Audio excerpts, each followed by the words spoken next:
चौपारण अंचल अधिकारी गौरीशंकर प्रसाद ने गुरुवार को अपने कार्यालय में प्रेस वार्ता कर जानकारी देते हुए बताया कि चौपारण के डोमाडाडी स्थित गैर मजूरवा खास खाते की भूमि है। कहा कि पहले से उक्त भूखंड पर अख्तर हुसैन का कुछ हिस्सा में निर्माण हुआ है, साथ ही 8 अन्य लोगों का भी कुछ हिस्सों पर निर्माण कार्य किया हुआ है।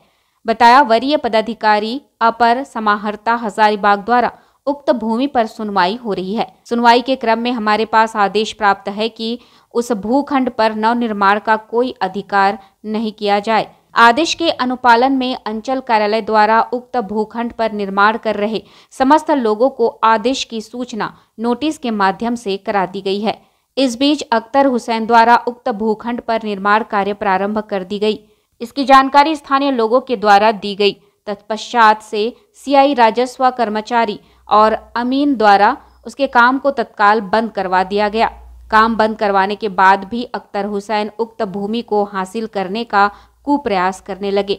इस क्रम में वह आत्महत्या की धमकी भरा पत्र जिला अनुमंडल अंचल थाना चौपारण और प्रखंड कार्यालय सभी को दिया, ताकि भयभीत होकर प्रशासन उसे कार्य करने की छूट दे। अंचल अधिकारी ने बताया कि सरकार एक संवैधानिक ढांचा, नियमावली और सिस्टम से चलती है और हम सब उसी सिस्टम का एक अंग हैं। हमारा काम विधि व्यवस्था और राजस्व अभिलेखों का संधारण करना है। जो सुसंगत प्रक्रिया है उसे लागू हम कर सकें। अधिकारी ने कहा कि हम लोग उसकी आत्महत्या की धमकी से डरने वाले नहीं हैं। कहा इसके लिए थाना प्रभारी को पत्र प्रेषित करते हुए कहा गया कि जो सुसंगत धाराएं हैं उसको इस कृत्य को रोकने के लिए प्रयास किया जाए। वहीं अख्तर हुसैन द्वारा राजस्व कर्मचारी द्वारा पैसे की मांग संबंधित बातों को सोशल मीडिया में उजागर करने के संबंध में अंचल अधिकारी ने कहा कि यह बात बिल्कुल निराधार है। उन्होंने बताया कि प्राप्त आवेदन और कागज के संबंध में राजस्व कागजातों और गवाहों को बुलाने की बात कही जा रही थी, न कि पैसे की मांग की जा रही थी। कहा प्रशासन निश्चित रूप से किसी को आत्महत्या के लिए छूट नहीं देगा और जो भी उसकी संवैधानिक कार्रवाई है उसे थाना प्रभारी के साथ सुनिश्चित करेंगे। कहा आत्महत्या करने का अधिकार किसी को नहीं दी जा सकती। वहीं इस बाबत पूछे जाने पर थाना प्रभारी विनोद तिर्की ने बताया कि थाने में भी आवेदन की कॉपी प्राप्त हुई है। कहा कि कानून के दायरे में रहकर कार्य करने की जरूरत थी, जबकि अख्तर हुसैन आत्महत्या की बात कर रहा है, जो पूरी तरह से गलत है। यदि वह ऐसा करता है तो कानून अपना काम करेगी और निश्चित रूप से उस पर कड़ी कानूनी कार्रवाई की जाएगी। मालूम हो कि अख्तर हुसैन द्वारा 18 जून को सुबह 10:30 बजे आत्महत्या की बात कही गई है। इस संबंध में हमने अपने मातहत के कर्मचारियों से, अंचल के नाजिर से, सीआई से मैंने लिखित रूप से प्राप्त किया है। इनका कहना है कि कभी भी मैंने पैसे की मांग नहीं किया है। उनका प्राप्त आवेदन और उस पर प्रतिवेदन के संदर्भ में कागज़ की मांग की जा रही थी।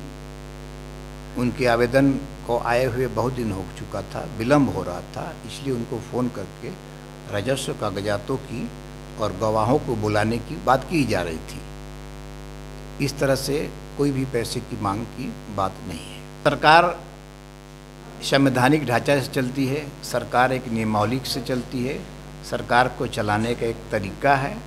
उस सिस्टम के हम हैं, अंग हैं। मेरा काम है विधि व्यवस्था और राजस्व अभिलेखों का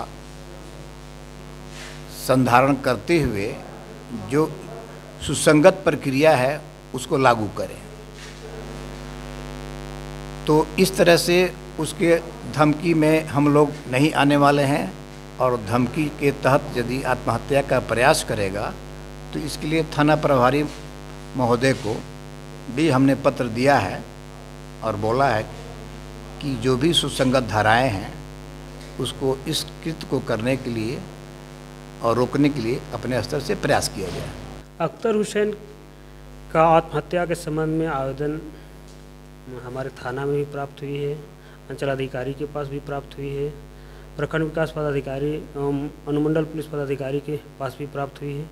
इस संबंध में चूँकि उनकी ज़मीनी विवाद है और ज़मीन विवाद की कार्रवाई अपर समाहर्ता हजारीबाग में लंबित है, उनका विचारण हो रही है, उनको इंतज़ार करनी चाहिए। आत्महत्या एक संघीय अपराध है। इस तरह के कोई भी मतलब अपराध को ये नहीं करने दिया जाएगा। इसके लिए प्रशासन हमेशा सजग है, सतर्क है। किसी भी तरह का उनके द्वारा इस तरह की गतिविधियां की जाए तो उस पर विधि सम्मत कार्रवाई की जाएगी। वी टाइम न्यूज़ के लिए चौपारण से प्रमोद सोनी की रिपोर्ट।